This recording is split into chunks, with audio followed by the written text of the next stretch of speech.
सभी गांव के सभी सीनियर लोग, बुजुर्ग लोग,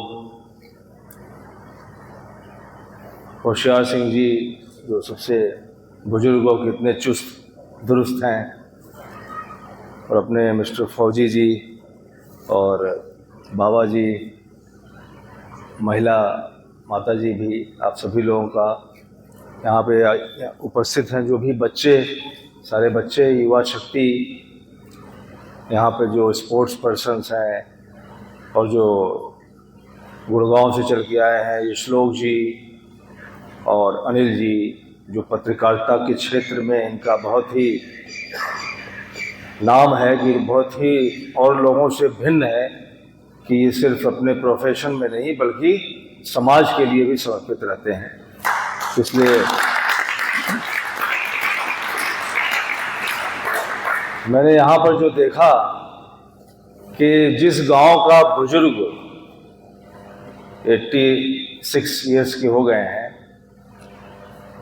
होशियार सिंह जी, और वो इतना अच्छी समझ रखते हैं और इतने अच्छे विचार रखते हैं, जो बात मुझे कहनी थी उन्होंने बहुत ही अच्छे ढंग से कह दी, आपको समझाने के ढंग से बहुत अच्छी कर दी।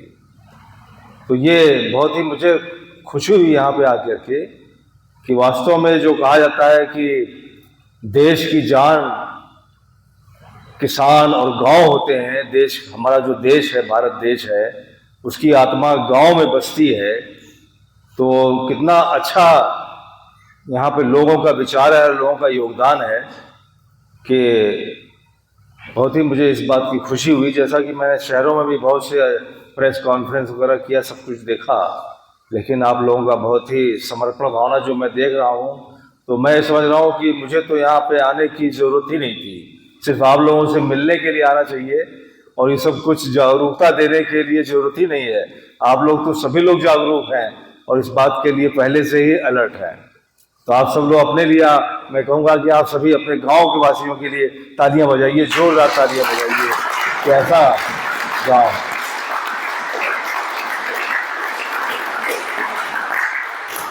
और आज ये राव नवल सिंह जी की स्मृति में बनाया हुआ जो स्टेडियम है, जिनके योगदान से यहाँ पर आप सभी लोगों का अच्छा एकेडमी मनीष जी चला रहे हैं, तो मैं इसके लिए भी बहुत ही आप सबको बधाई देता हूँ कि ऐसे लोग यहाँ पर हैं कि जो अपने गांव और आसपास के गांव के लोगों के लिए स्पोर्ट्स को आगे बढ़ाने में अपना योगदान दे रहे हैं।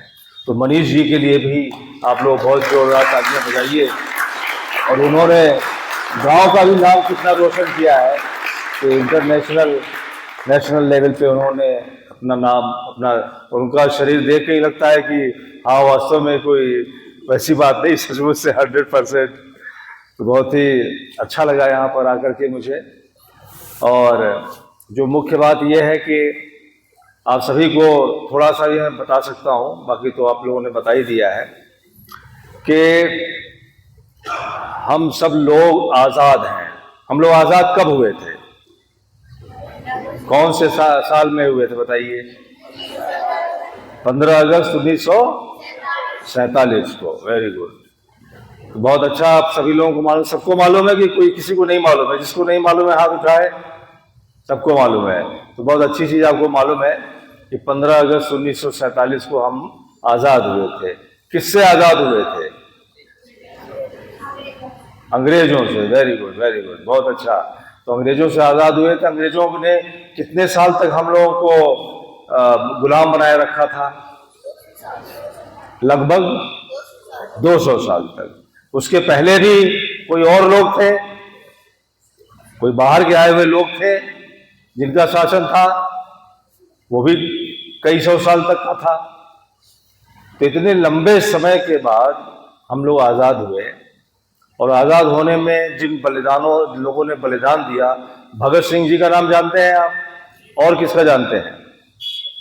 सुभाष चंद्र बोस जी का फोटो यहाँ पे लगा हुआ है, इन्होंने बहुत बड़ा योगदान दिया। और किसका है? सुखदेव जी का नाम जानते हैं, जो लोग शहीद हुए। अशफाक उल्लाह खां शहीद हुए, और चंद्रशेखर आज़ाद का नाम सुना था। तो ऐसे लाखों लोग थे जिन लोगों ने अपनी कुर्बानी दी थी, तब हम आजाद हुए थे। तो इसलिए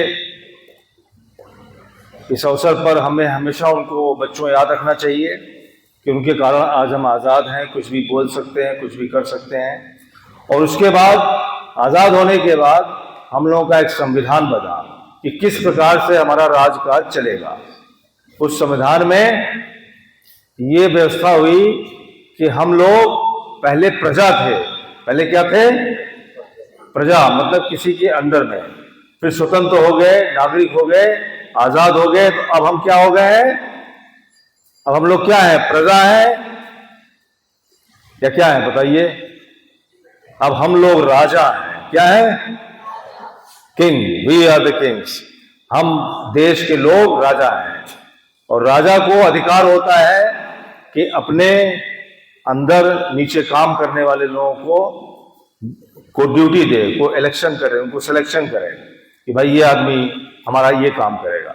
इसी प्रकार से संविधान ने हमको राजा बनाया, सारी पब्लिक को। सब लोग मिलजुल करके हम लोग राजा हैं, इंडिपेंडेंट हैं। हमें अधिकार दिया मत देने का, मतलब वोट देने का, कि भाई जो हमारा नुमाइंदा होगा, जो हमारा राजकाज चलाएगा, वो कौन होगा? तो राजा ही सिलेक्ट करता है ना, राजा ही इलेक्ट करता है। इसलिए ये बहुत बड़ा अधिकार मिला हुआ है वोट देने का, जिसमें जिस समय आदमी वोट देता है तो उसके मन में ये होना चाहिए कि मैं एक राजा हूं। क्या हूं? राजा हूं। और मैं अपने वोट का इस्तेमाल कर रहा हूं अपना नुमाइंदा बनाने के लिए कि कौन मेरे लिए अच्छा काम करेगा, कौन मेरे देश के लिए अच्छा काम करेगा, कौन मेरे समाज के लिए, मेरी बहनों के लिए, भाइयों के लिए कौन अच्छा काम करेगा। तो आपके लिए क्या अच्छा काम है? आपके लिए अच्छा काम है कि अच्छी शिक्षा हो। जैसे एक बच्ची ने 98% प्राप्त किया। आपको स्पोर्ट्स की शिक्षा हो, जैसे आपने दुबई में मेडल लाया। तो अच्छी शिक्षा की जो व्यवस्था हो, उसके लिए राजा, जो जैसे हम लोग इलेक्ट करते हैं, तो जो सरकार बनती है लोकसभा की, इसमें सेंट्रल गवर्नमेंट, पूरे देश की सरकार बनती है। इसमें प्रधानमंत्री नियुक्त होते हैं और लोग मंत्री होते हैं, मेंबर पार्लियामेंट होते हैं। तो वो सब लोग मिल करके कानून बनाते हैं और हम लोगों के लिए अच्छी अच्छी बातें करते हैं। तो अगर कोई आदमी अच्छा होगा तभी तो अच्छे काम करेगा। अगर कोई आदमी के विचार बुरे होंगे, गलत होंगे, तो क्या वो भी अच्छा काम करेगा?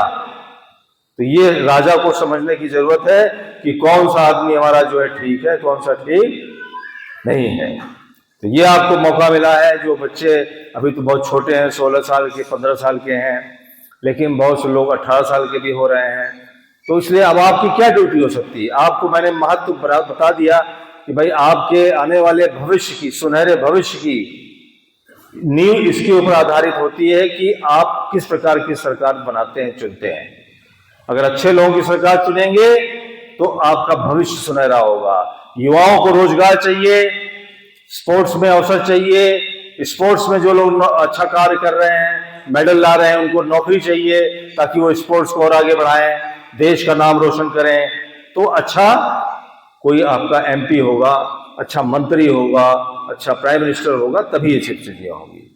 इसलिए आपको अच्छी शिक्षा के लिए, चाहे वो वैसी शिक्षा हो, फॉर्मल शिक्षा जो भी है, चाहे अच्छी इंजीनियरिंग कॉलेज बनाने के लिए, मेडिकल कॉलेज बनाने के लिए, चाहे आपके स्पोर्ट्स में हो, चाहे आपकी रोजगार की बात हो, चाहे आपको शिक्षा की, क्या नाम है, स्वास्थ्य की बात हो, कि आपको कहीं बीमारी हो जाए तो किसी प्रकार से सारे अस्पताल आपको फ्रीली उपलब्ध हो, कि कहीं कोई आपके पास पैसा कम भी हो, न भी हो, तो भी आपका अच्छा इलाज हो।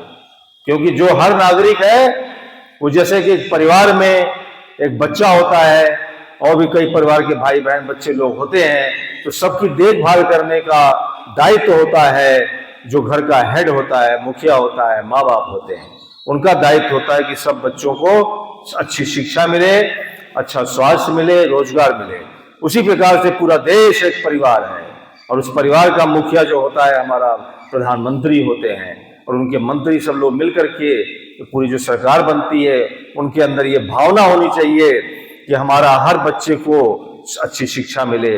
ये नहीं कि बहुत पैसे वाला हो तभी उसको शिक्षा मिले, जिसके पास पैसा ना हो तो कुछ भी न करे, या जिसको बीमार पड़ जाए उसके पास पैसा नहीं है तो कुछ नहीं कर सकता।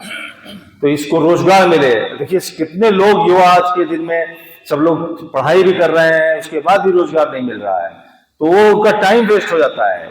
और टाइम बड़ा महत्वपूर्ण है। आज हमारे देश जो है पूरे विश्व में सबसे ज्यादा युवा लोग हैं, यंग लोग हैं, और यंग लोग ही ज्यादा काम करते हैं कि नहीं? ज्यादा आदमी बूढ़े बहुत ज्यादा हो जाते हैं तो काम उतना नहीं करते जितना कि बिल्कुल युवा आदमी काम करता है, युवा लड़की लड़के सभी। तो उन लोगों की एनर्जी वेस्ट हो जाएगी। कुछ दिनों 20-25 साल के अंदर वो सब बूढ़े हो जाएंगे अगर उनको काम नहीं दिया जाएगा तो देश के लिए बहुत बड़ा नुकसान है। इसलिए हर एक बच्चे को मैं कहूंगा, हर एक व्यक्ति को, किसी भी एज का हो, उसको काम, उसकी खुद की भी इच्छा होनी चाहिए कि काम करे, काम में मन लगाए, लगन करे, लेकिन साथ में सरकार की भी ड्यूटी होनी चाहिए कि वो सबको रोजगार दे। तो इसलिए हमारा जो ये मुहिम है जो हम लोग चला रहे हैं, इसमें यही है कि सबसे पहले लोगों को, आप लोग जैसे कि अब आप लोग छोटे हैं, कहेंगे भाई मेरा क्या रोल है इसमें आपका रोल बहुत बड़ा है कि जब बच्चे अपने माँ बाप से कहते हैं कि भाई वोट इतना महत्वपूर्ण और अच्छा आदमी चुनना है, तो आप वोट डालने क्यों नहीं जा रहे हैं? आप कुछ चाचा ताऊ से पूछ सकते हैं कि भाई आपने वोट डाला कि नहीं डाला। तो इस प्रकार से हम लोगों को भी एक लक्ष्य बनाना चाहिए कि भाई हम लोग हरियाणा वासी हैं। हम लोगों का जैसे कि बताया कि सभी लोगों को मालूम भी है कि पूरे विश्व में लोग जानते हैं कि हरियाणा के खिलाड़ी कितने नंबर 1 पे चल रहे हैं। हरियाणा के जो अब शिक्षा के क्षेत्र में जो सिविल सर्विस होती है, जैसे कि आप लोग अच्छी पढ़ाई भी करिए, IAS बनिए, IPS बनिए, तो उनकी संख्या भी हरियाणा में बढ़ रही है। तो कैसे आप लोगों को कोई गाइडेंस चाहिए, कोई सलाह चाहिए, तो वो हम लोग दे सकते हैं आपको, क्योंकि हम लोग इस चीज को कर चुके हैं। तो हम लोग आप लोगों के जो यहाँ पे कोई एक, मैं कहूँगा कि एक कमेटी बनाइए जिसमें कि बुजुर्ग भी लोग हों, युवा लोग भी हों, मनीष जी जैसे हो गए, होशियार सिंह जी हो गए, आप हो गए, आप सभी लोगों की जो विचार चाहते हैं कि हमारा गांव का बहुत तगड़ा विकास हो, हमारे देश का विकास हो, तो आप लोग एक कमेटी, एक ग्रुप बनाइए 5-10 लोगों का, जो कि हम लोग अपने तिरंगा, एक मैंने इसी कार्य के लिए एक तिरंगा सेना का गठन किया है कि पूरे, अभी मैंने फरीदाबाद में किया, मेवात में, फिरोजपुर, झिरका, नू में किया, अब यहाँ गुड़गांव में कर रहा हूँ और भी बहुत से जिलों में कर रहा हूँ। तो हर जगह हमारी तिरंगा सेना बन रही है कि जो कि हमारे देश का प्रतीक है तिरंगा, तो उसकी सेना बन रही है, उसके मान सम्मान को आगे बढ़ाने के लिए, हर गांव के व्यक्ति की, हर बच्चे की जिंदगी खुशहाल बनाने के लिए। तो उसमें आप लोग, अगर आप लोगों को ठीक लगता है तो आप लोग भी एक कमेटी बना करके, और इस मुहिम को, उसी मुहिम के अंदर ये भी चीज है कि हम लोग अपने हरियाणा को देश में नंबर 1 स्टेट बनाएंगे कि जब हमारा इलेक्शन अभी आने वाले समय और होगा अक्टूबर-नवंबर में, तो हम लोग ज्यादा से ज्यादा संख्या में,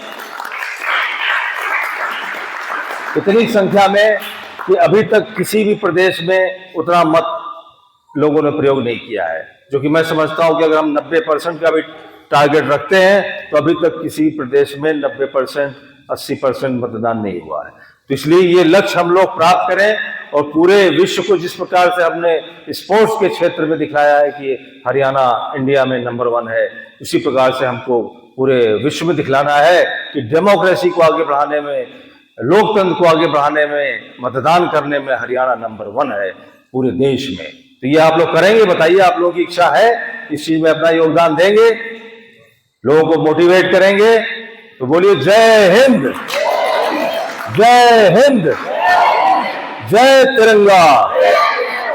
और तिरंगे के बारे में आपको मैं 2 शब्द बता दूं कि तिरंगे में कितने रंग हैं? 3 रंगों के उसको तिरंगा माना जाता है, जबकि उसमें रंग वैसे थोड़े ज्यादा है, लेकिन नाम इसका शुरू से तिरंगा है। तो आपका जन्मदिन कब है बताइए टीपू? 13 मार्च, ईयर 1998। ऐसे ही हमारे तिरंगे का भी जन्मदिन है। जो तिरंगा है ये भी एक दिन इसका अस्तित्व में आया था। तो वो कोई बता सकता है? बच्चा, किसी को मालूम है कि कौन सा दिन है तिरंगे का जन्मदिन? मालूम हो तो हाथ उठाए बच्चा। कोई बात नहीं। इस मुहिम को भी मैं 3 साल से लेकर चल रहा हूं कि पूरे विश्व में हर देश का एक झंडा होता है कि नहीं होता है? जैसे आप लोग इंटरनेशनल में जीतते हैं तो तिरंगा लहराते हैं, ऐसे झंडा होता है ना। तो इसी प्रकार से हर एक देश वाले अपने झंडे के सम्मान में एक तिरंगा दिवस मनाते हैं, मतलब अपना झंडा दिवस। उसको उनका तिरंगा नहीं है, लेकिन उनका झंडा है, उसका अलग नाम है उन लोगों के। पूरे विश्व में जितनी भी कंट्रीज हैं, सभी लोग लेकिन हमारे यहाँ अभी तक नहीं मनाया जाता है। तो मैंने सरकार से अनुरोध किया हुआ है पिछले 3 साल से कि हमारे देश का जो मान सम्मान का शान का प्रतीक है, आप सभी फौजी लोग यहाँ बैठे हुए हैं, लोग जानते हैं, जो स्पोर्ट्स में है, सभी लोगों के अंदर देश प्रेम की भावना है कि क्या महत्व होता है तिरंगे का। तो इसका जन्मदिन या इसके सम्मान में एक दिवस हमारे देश में नहीं है। क्या आप लोग भी चाहते हैं कि हमारे देश में इसके सम्मान में एक दिवस की घोषणा हो, सरकार के द्वारा होनी चाहिए। तो अब सवाल यह है कि कौन सा दिन हो, तो मैं आज आपको बता देता हूं, वो दिन है 22 जुलाई। कौन सा दिन है? 22 जुलाई 1947 को तिरंगे का जन्म हुआ था। इस सेंस में कि संविधान सभा जो बनी थी हमारी, उसने कहा था कि जो हमारा भारत आजाद होगा तो उसका झंडा कैसा होगा, उसकी रूपरेखा कैसी होगी, उसका महत्व क्या होगा, उसका लंबाई चौड़ाई क्या होगी, उसके रंग क्या होंगे, उसमें चक्र क्या होगा, इन सब के पीछे क्या भावना है, क्या संदेश है। हरा रंग क्या कहता है, सफेद रंग क्या कहता है, लाल रंग उसका जो केसरी रंग है क्या कहता है, चक्र क्या कहता है। अब मैं आपको आज बता सकता हूं कि ये सब चीजें क्या कहती हैं, लेकिन मैं आपसे कहूंगा कि आप लोग इसके बारे में खुद ज्ञान प्राप्त कीजिए। मैं आपको बता सकता हूं कि क्या इसके अंदर संदेश छुपे हुए हैं। तो ये चीजों के बारे में आपको मैं आज से इतना बता रहा हूं कि 22 जुलाई 1947 को पिछले 3-4 साल से हम लोग इस चीज को मना रहे हैं, लेकिन सरकार से भी, प्राइम मिनिस्टर से भी, राष्ट्रपति से भी अनुरोध भी कर चुके हैं, लेकिन अभी तक उन्होंने इसको माना नहीं है। इसलिए हमारी मुहिम में ये भी चीज शामिल है कि जहां मतदान के लिए करेंगे इस चीज को, वहां तिरंगे के सम्मान को बढ़ाने के लिए भी कार्य करेंगे और तिरंगे के सम्मान में तिरंगा दिवस घोषित करवा के रहेंगे।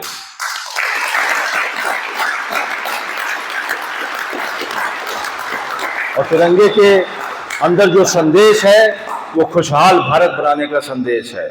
जो हरा रंग है डेवलपमेंट का, विकास का, खुशहाल भारत बनाने का संदेश देता है, मेहनत करने का, हर आदमी को रोजगार पक्का करने का संदेश देता है। इसी प्रकार से सफेद रंग जो है वो शांति, अहिंसा और आपसी मेल जोल का संदेश देता है, सत्य का संदेश देता है। इसी प्रकार से केसरी रंग जो है देश के लिए अपने आप को जान तक की बाजी लगाने देने की प्रेरणा देता है और बलिदान, जो लोगों ने बलिदान किया है उनको हमेशा नमन करने की, उनको याद करने की प्रेरणा देता है। तो इस प्रकार से इसका जो महत्व है उसको आगे हमें फैलाना है और इसी की छतरी के नीचे, तिरंगे की छतरी के नीचे ही हमें नए भारत की जो आने वाला समय है उसमें विश्व में एक विश्व की शक्ति के रूप में स्थापित करना है। हमारे हर एक भारतवासी का जीवन जो है खुशहाल बनाना है। हर एक बच्चा, लड़की, लड़के, सभी लोगों को रोजगार और काम धंधा और अच्छी शिक्षा, सब चीजें मुफ्त में मिलनी चाहिए। इन सब चीजों को लेकर तो इस बात को आगे बढ़ाने के लिए आप सभी बच्चे लोग भी इसमें शामिल हों। एक समिति मनीष भाई आप जरूर बनाइएगा और करके, और इसको जो है इसमें बच्चे लोग भी शामिल हों, जो यहाँ के ब्रांड एम्बेसडर हैं वो भी, और उन लोग भी शामिल हों, क्योंकि उन लोगों की बातों का, आपका बातों का महत्व है। आपने जो इतनी मेहनत करी है, ये पदक हासिल किया है, ये कोई मजाक नहीं है। किसी ने अच्छे अंक प्राप्त किए हैं, बहुत मेहनत करने के बाद प्राप्त करते हैं। तो इसलिए आज आप सभी लोगों को, जो 2-3 बच्चे हैं इन लोगों ने वो किया है, तो आप सभी लोगों को मैं सम्मानित भी करके गौरवान्वित महसूस करूंगा कि आप लोगों को मैंने अपना तिरंगे के माध्यम से सम्मानित करूंगा। ठीक है, तो आप लोग इसके प्रणेता बनिए, इस नई भावना को आगे बढ़ाइए। और जो लोग बुजुर्ग हैं वो लोग भी, इनके अंदर भावना, इनके अंदर तो ठूस ठूस के भरी हुई देश प्रेम की भावना और लोगों के लिए कितनी अच्छी समझदारी की बात होशियार सिंह जी ने बताई थी। इसलिए मैं आप सभी लोगों का बहुत धन्यवाद करता हूं, अनिल जी का विशेष रूप से धन्यवाद करता हूं और ये संकल्प लेता हूं कि जो बातें हम लोगों ने करी हैं उसको हम लोग सब लोग मिल के आगे बढ़ाएंगे। जय हिंद, जय भारत, जय तिरंगा। ये जय तिरंगा का नारा भी मैंने करीब 1-1.5 साल से शुरू किया है। जय हिंद के बाद जय भारत, जय तिरंगा। ठीक है कि नहीं? ठीक है, होना चाहिए कि नहीं? Thank you.